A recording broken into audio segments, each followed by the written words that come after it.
BFM TV face à face. Apolline de Malherbe.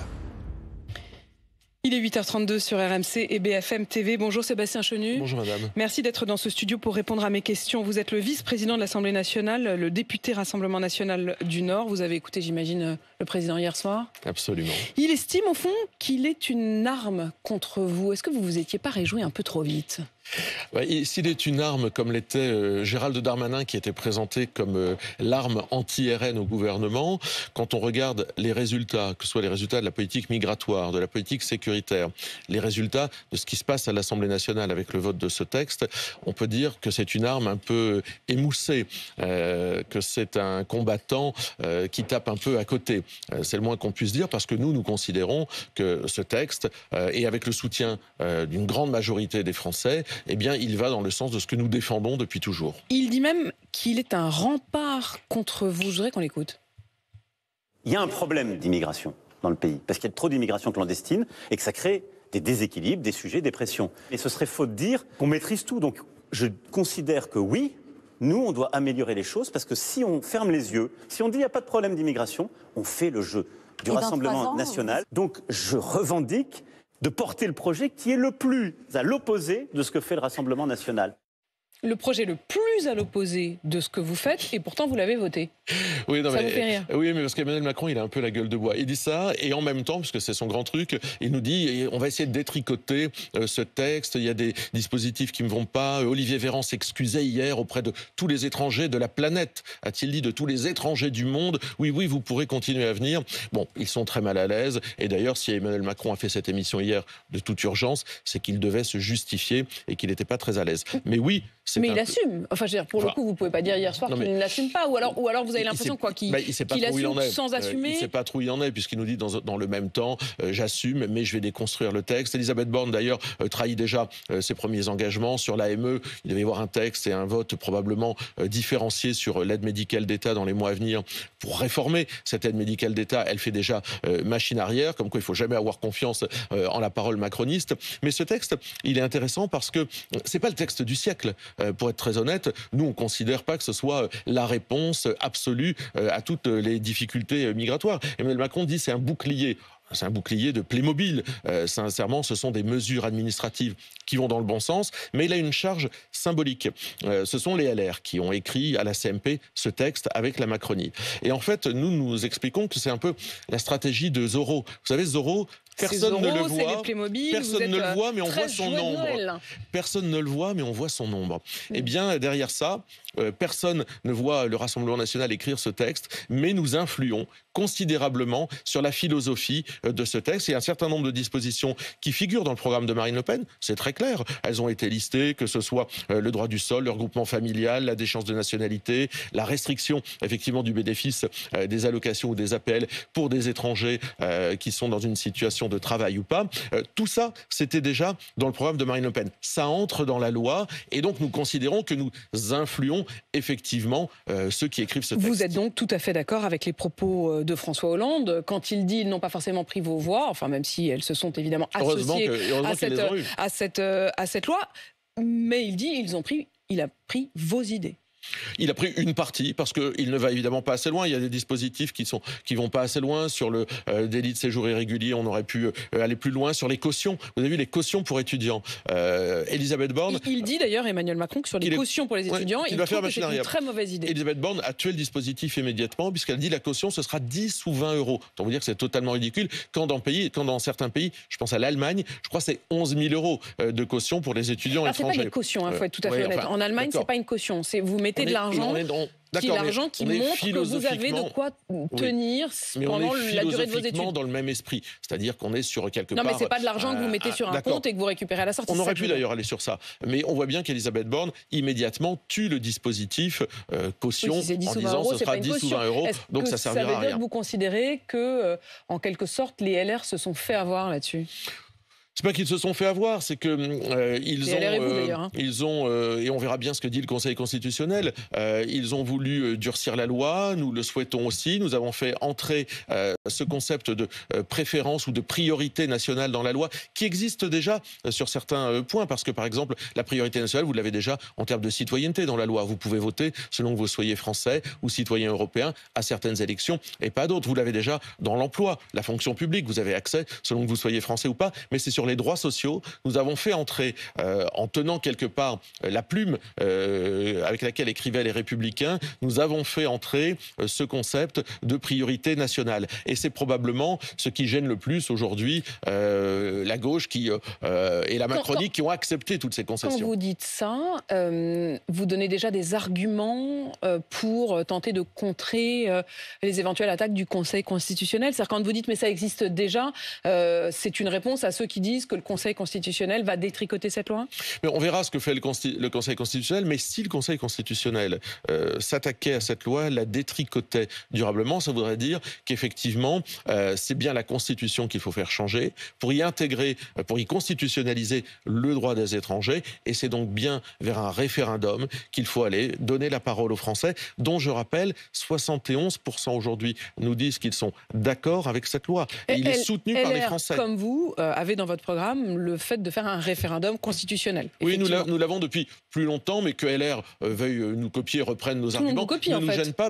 C'est probablement parce que les Français, il suffit de regarder le sondage, sont d'accord avec tout ça. Les Français veulent s'exprimer, les Français veulent de la fermeté, les Français en ont ras-le-bol de la pression migratoire, et les Français aussi, de plus en plus nombreux, sont favorables à des dispositifs de priorité nationale. Donc, au bout d'un moment, le décalage avec la classe politique est obligé de se réduire. Si la classe politique continue à regarder ailleurs, à ne pas vouloir voir ce que veulent les Français sur ça, plus de fermeté, moins d'immigration. Exactement l'inverse pour les mêmes faits qu'Emmanuel Macron, qui dit c'est précisément parce qu'on va faire cette loi que les gens vont se détourner de vous. Vous dites, en fait, là, on est déjà là et donc ils viendront encore plus vers nous. La petite différence, c'est qu'on a vu Emmanuel Macron à l'œuvre. On l'a vu gérer la politique migratoire de la France jusqu'à présent. On a vu le nombre d'arrivées, 500 000 arrivées d'étrangers par an sur notre territoire. On a vu l'incapacité de Gérald Darmanin, qui a regardé passer les trains pendant cette commission mixte paritaire, qui n'a pas du tout été impliqué et qui nous avait dit, mais ici même, sur votre plateau, il y a 2 ans,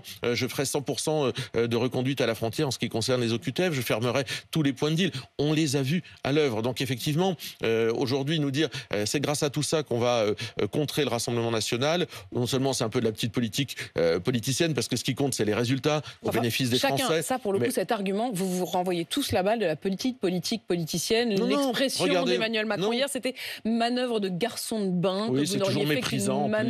C'est toujours méprisant. Ça sous-entend quoi? Il y a un côté méprisant sur les gens qui sont dans des professions de service. On dirait qu'avec lui, rien n'est noble. Garçon de bain, serveur, tout ça. Il regarde ça avec mépris. Je trouve que c'est très gênant, mais surtout, c'est sur ces résultats qu'il faut être jugé. Et nous, pourquoi on s'est déterminé et pourquoi on a voté pour ce texte? Pour la régularisation des 10 000...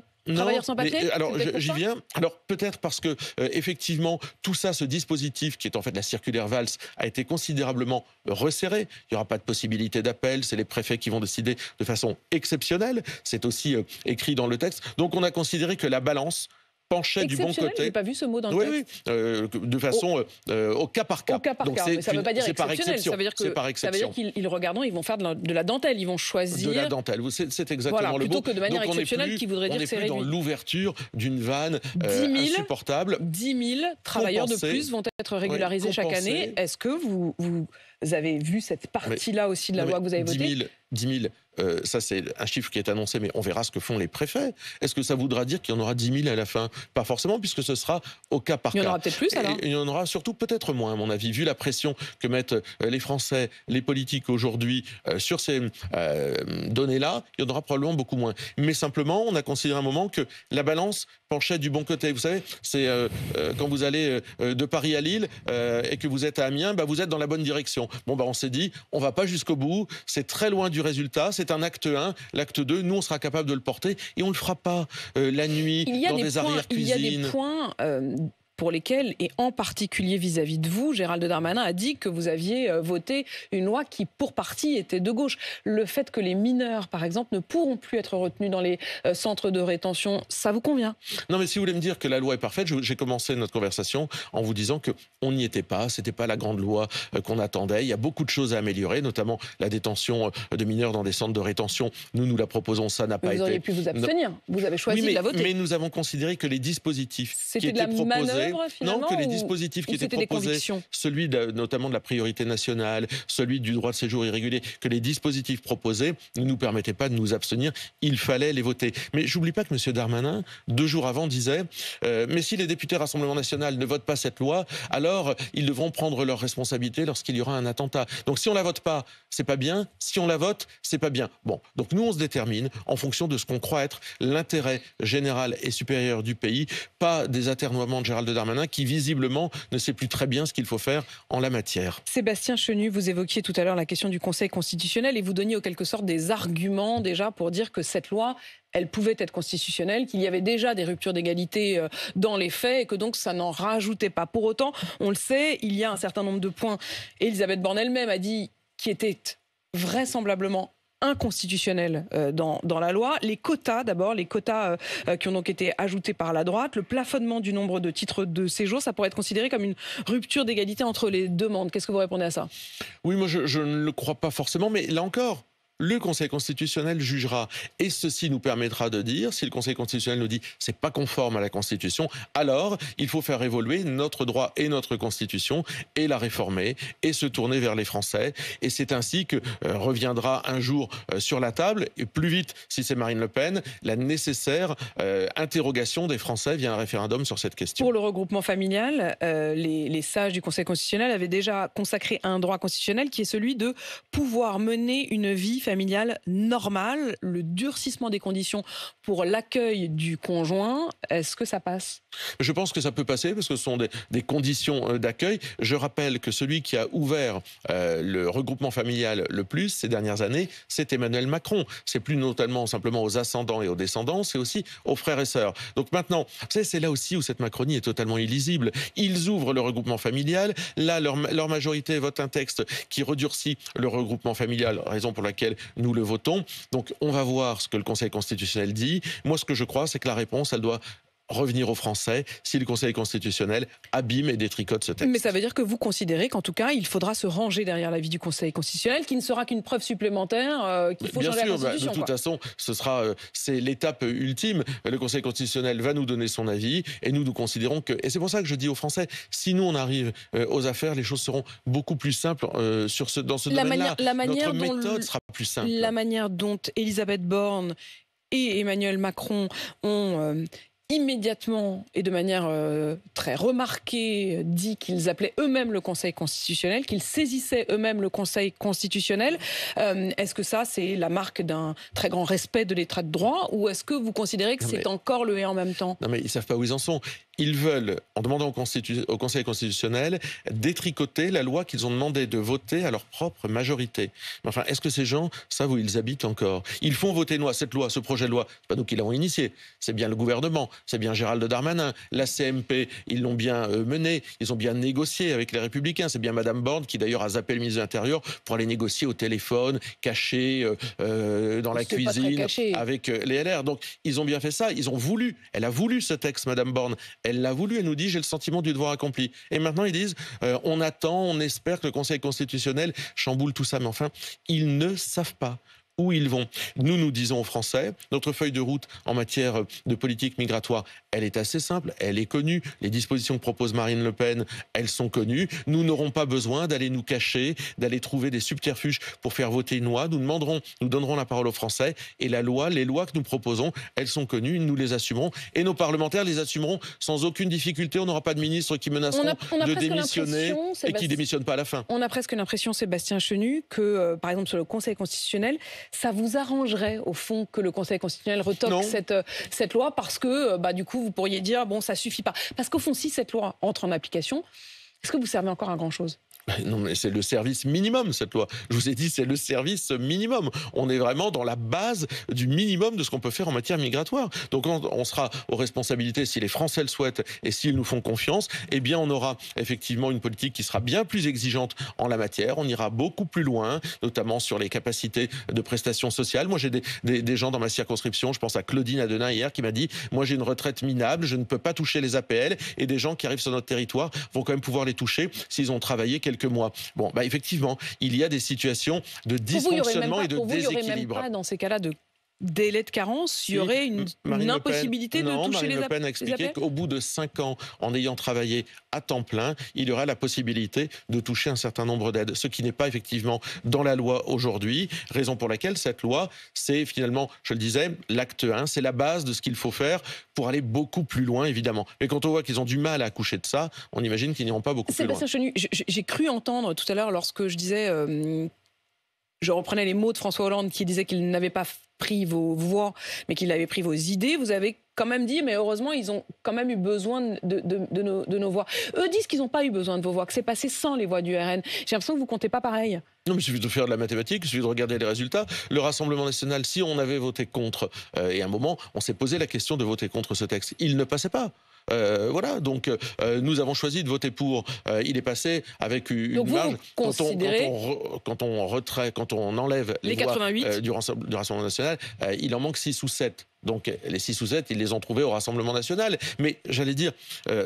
Est-ce que c'est très grave? Pour eux, visiblement, ça semble être insupportable. Ils avaient même annoncé que si, d'après leurs calculs, vos voix étaient nécessaires à l'adoption de cette loi, alors ils allaient la remettre en jeu. Oh là là là là. Ils avaient même annoncé, 7 ministres avaient annoncé qu'ils allaient démissionner. On va tout casser. Non, ils ne cassent rien du tout. Madame Rima Abdul-Malak, Monsieur Lescure, Monsieur Beaune, grand résistant contre le Rassemblement national, mais qui se fait élire dans une circonscription où le RN fait 4%. Tous ces gens-là vont rester à leur poste, parce que rester à leur poste, durer, est plus important qu'avoir des convictions, qu'avoir du panache, ou que simplement mener le combat de l'exigence. Vous respectez donc la position d'Aurélien Rousseau, que vous trouvez plus cohérent.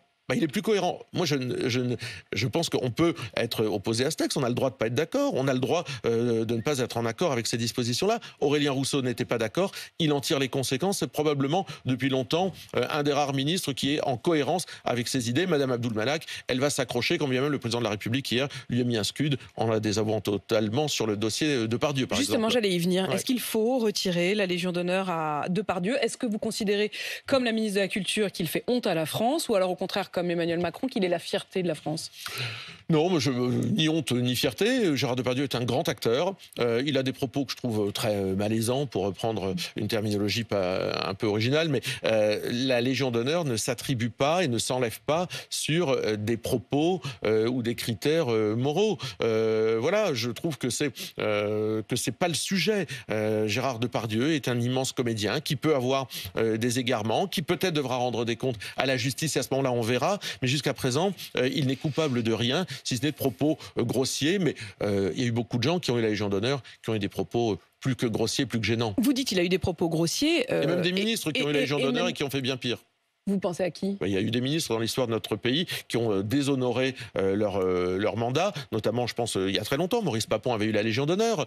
Comment on avait pu remettre la Légion d'honneur à Maurice Papon? Donc, vous voyez, il y a des gens qui ont fait des choses épouvantables et qui ont eu la Légion d'honneur. Aujourd'hui, ce côté où on s'acharne sur Gérard Depardieu, sincèrement... Donc vous dénoncez, comme Emmanuel Macron, moi j'aime pas ça. Je déteste ça. Si Gérard Depardieu a quelque chose à se reprocher, il ira s'expliquer devant la justice. S'il est sanctionné, il faudra peut-être en tirer un certain nombre de... Il y a des plaintes qui ont été déposées, il est mis en examen. Absolument, c'est pour ça que je vous dis, il va aller s'expliquer devant la justice, mais la présomption d'innocence, madame, dire au micro tellement qu'ils sont infâmes. Mais la présomption d'innocence, elle est valable pour Depardieu, comme elle était valable pour Darmanin, comme elle était valable pour Damien Abad. Enfin, je veux dire, un moment, c'est un pilier de notre droit. C'est un principe auquel moi je suis attaché, quand bien même il bénéficie d'ailleurs à nos adversaires politiques. Mais je suis très frappée malgré tout que vous, Sébastien Chenu, vous dites que vous ne lui retireriez pas la Légion d'honneur, sauf s'il était condamné, mais en tout cas pas maintenant, que vous n'aimez pas la chasse à l'homme, mais vous avez quand même pris le temps de dire qu'il avait des propos infamants et grossiers.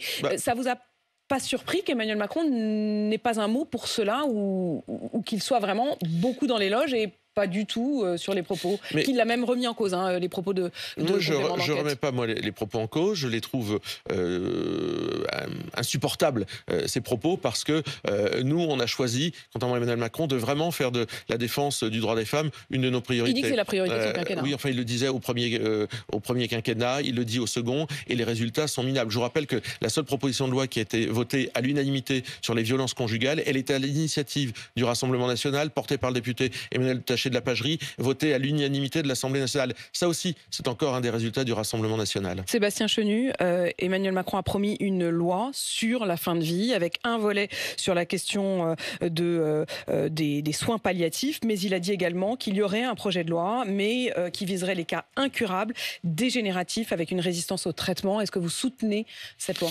J'ai plutôt envie de soutenir cette loi, je vous le dis, mais elle m'interroge. Elle interroge mon intellect, elle interroge ma sensibilité, elle interroge mes convictions, et je pense que je ne suis pas sûr que la loi résolve tout. Moi, je pense qu'il faut aller beaucoup plus loin sur les soins palliatifs. Il y a trop d'hôpitaux dans lesquels il n'y a pas de soins palliatifs dans notre pays. On a une députée, Sandrine Degor, députée des Pyrénées-Orientales, qui travaille ce sujet avec beaucoup de sensibilité, beaucoup de talent. Je ne sais pas si c'est la loi qui résout tout. Je serai très attentif au débat. Sébastien Chenu, vice-président de l'Assemblée nationale, député RN du Nord. Merci d'avoir répondu à mes questions ce matin.